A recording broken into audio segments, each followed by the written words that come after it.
Augsburg Chapel. My name is Michael Morris, and I'm really happy to be here with you this week.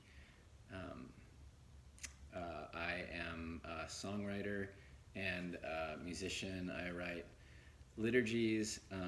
I play in bands. Um, Mostly, I write songs, and a lot of the music writing that I do um, is focused on the Psalms and other scripture, but it's focused on taking the Psalms and putting like a moment of them to music. There's a phrase in the Psalm, or a word in the Psalms, that I understand from folks much more scholarly than I, is untranslatable, and that word is Selah. But the closest thing they can come to is something musical is happening.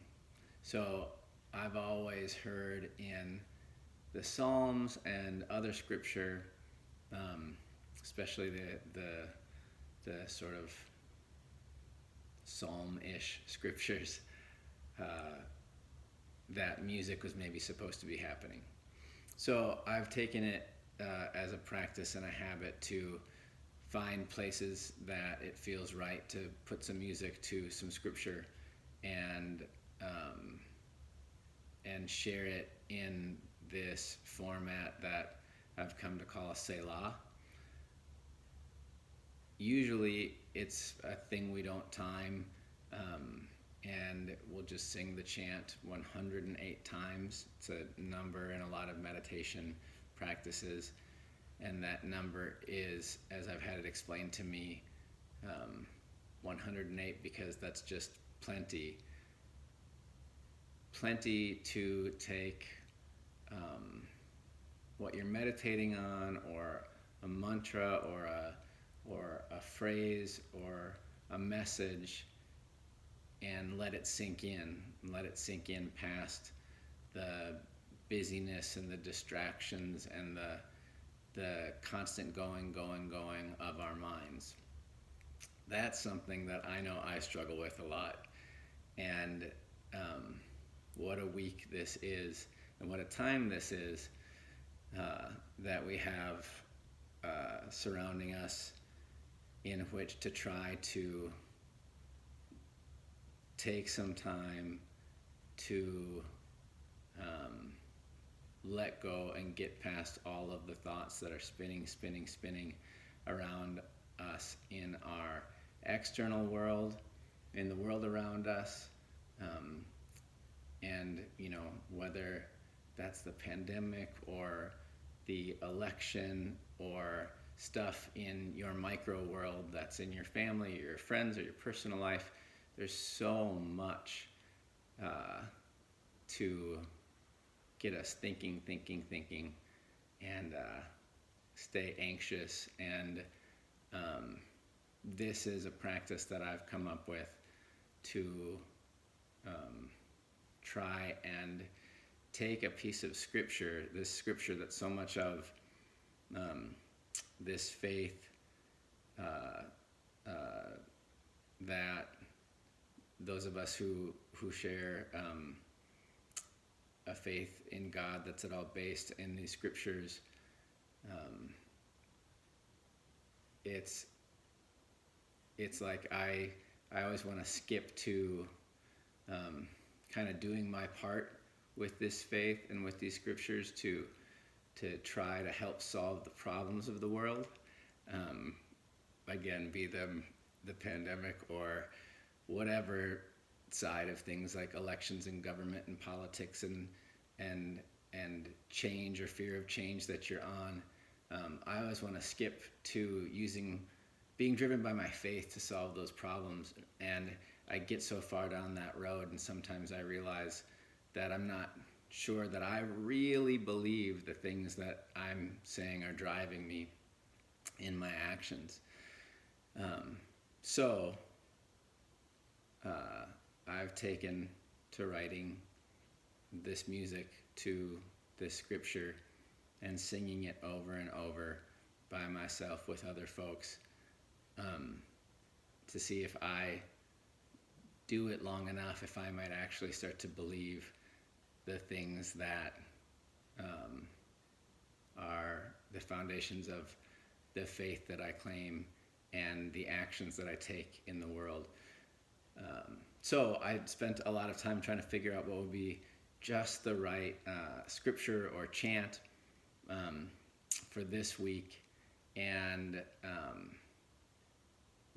I've written hundreds of these chants, but this one feels like the right one more than a lot of them.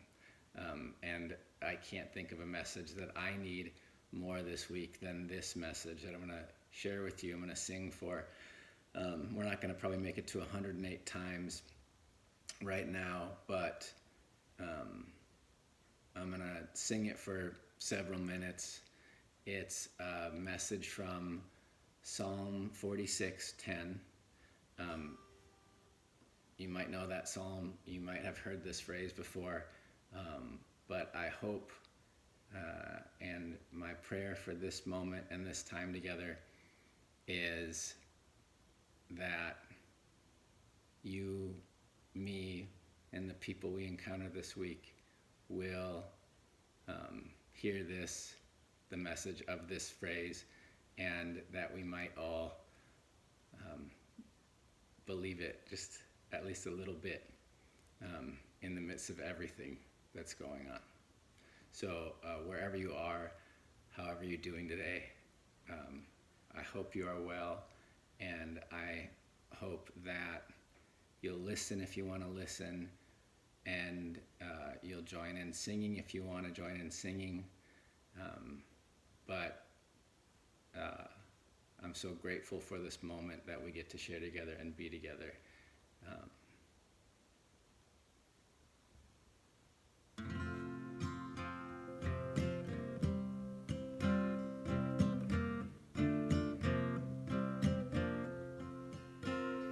Be still and know that I am God.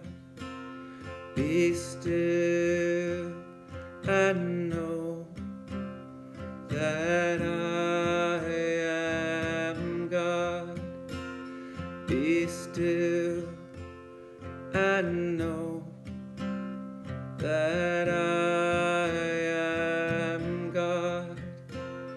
Be still and know that I am God. Be still and know that I am God. Be still and know that I am God.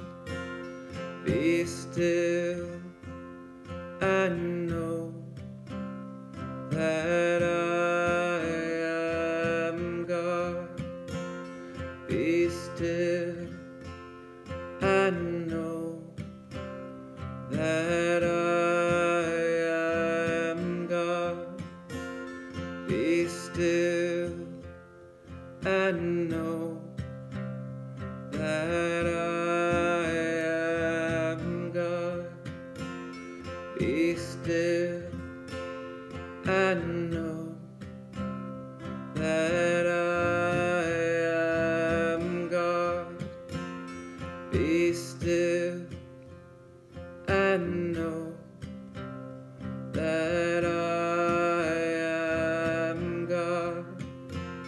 Be still and know that I am God. Be still and know that I am God. Be still and know that I am God. Be